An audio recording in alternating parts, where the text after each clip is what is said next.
Joining that race this week, director Steven Spielberg's long-awaited prehistoric adventure Jurassic Park.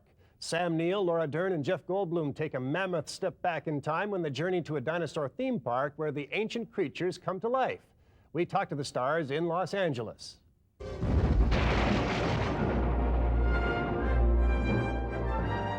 Steven Spielberg, the director of 6 of the top 20 movies of all time, is about to make it 7 with his action-packed Close Encounters of the Prehistoric Kind in Jurassic Park. Sam Neill, Laura Dern, Richard Attenborough, and Jeff Goldblum star in this amazing prehistoric adventure based on Michael Crichton's best-selling novel. Can I touch it? Sure. It originally was a sort of fantasy premise, you know, the idea that you could possibly grind up skeletal materials and extract DNA.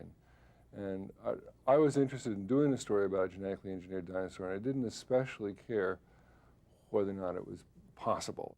Over the years that I played with this story, the science advanced enough that it began to be a reasonable speculation. It's still not possible, but you can begin to imagine that it might be. The dinosaurs are breeding. But my grandpa said all the dinosaurs were girls. Amphibian DNA. What's that? This is a frightening movie to watch. Were you frightened ever making it? I was certainly terrified when I saw the movie. I mean, a lot of what you see, I didn't see either when we were making it, so it was all kind of a new discovery. And even though I knew what was about to happen, I was still screaming my head off. It's like Close Encounters in some way. You're just there and going, oh, look at these dinosaurs. And then it's like Jaws, you know, that's just thrilling. It's, I'm screaming my head off. It's incredible. I feel like I know dinosaurs now. Some of them are my friends. I don't want to jump to any conclusions, but look. Dinosaurs and man, 2 species separated by 65 million years of evolution, have just been suddenly thrown back into the mix together. How can we possibly have the slightest idea what to expect? There seems to be a warning here not to put too much faith in science. I think that's right. Above all, this film is an action adventure, and it's extremely thrilling, but it does ask certain questions about science and ethics and things that we all should be thinking about. You stood on the shoulders of geniuses to accomplish something as fast as you could, and before you even knew what you had, you patented it and packaged it and slapped it on a plastic lunchbox, and now you're selling it. You want to sell it. Well, I don't think you're giving us our due credit. Just because we can make a bomb, for instance, should we? Just because we can bring dinosaurs back, should we? And I try to warn people in the most serious way. It is just a delay. That's all it is. All major theme parks have delays. When they opened Disneyland in 1956, nothing worked. yeah, but John, if the Pirates of the Caribbean breaks down, the pirates don't eat the tourists. I can't wait anymore. Something went wrong. This is plausible now in science, and should science be messing with this? Should science be experimenting with this?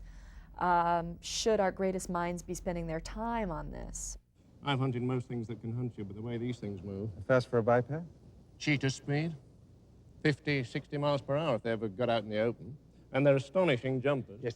That's why we're taking extreme precautions. To bring Crichton's creatures to life, Spielberg spent 2 years before shooting began, working with a team of animators, special effects artists, and a revolutionary computer graphics system developed from the work of George Lucas. In terms of the effects world, they've created something that 10 years ago they never could have done in movies. I was just amazed, you know. I mean, I had watched the dinosaurs being built, and I'd been on the set and seen dailies, so I had very, very high expectations.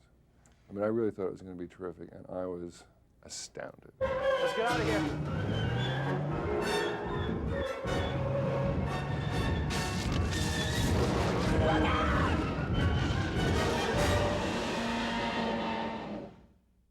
A look at Steven Spielberg's Jurassic Park, Close Encounters of the Prehistoric Kind, his best thriller since Jaws. One word review for this one: wow.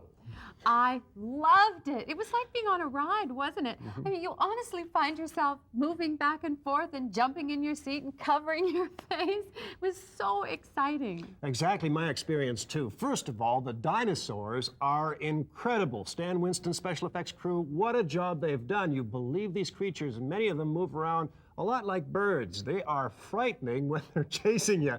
And you really get into the picture. I mean, really identify. The other thing I think that I like about the picture is there's no Indiana Jones type of hero here or no Superman. These are real people, regular folks caught in very unusual situations, and they have to become heroic out of necessity. So Sam Neill, Laura Dern, Jeff Goldblum, and the kids, you never know who's going to make it. Now, it's not a bloody movie. It's not gory or anything. But I still wouldn't take a kid under 10, although you know your own kids, because it might give them bad dreams. It's pretty rough in some spots. Very, very thrilling for anybody of any age, and this is the thing, you know your kids, it's parental discretion, but if they have any kind of problem with monsters or sleeping at night, you've got to be careful about this one because it shocked me. I can't remember a movie where I didn't want to watch from time to time. But only in a fun way. I mean, it Oh, shocks it's fun. you. It's It fun. shocks you, but you're glad it shocks you. It's fun. It's just a great ride. It is a great ride. You're bouncing around and you're going to jump out of your seat a few times. The suspense is the big key here. Not only are there thrills and spills, but there are many times when you're just... the suspense, it's a killer. Anyway, you've got to go and treat yourself to Jurassic Park, the biggest hit of the summer.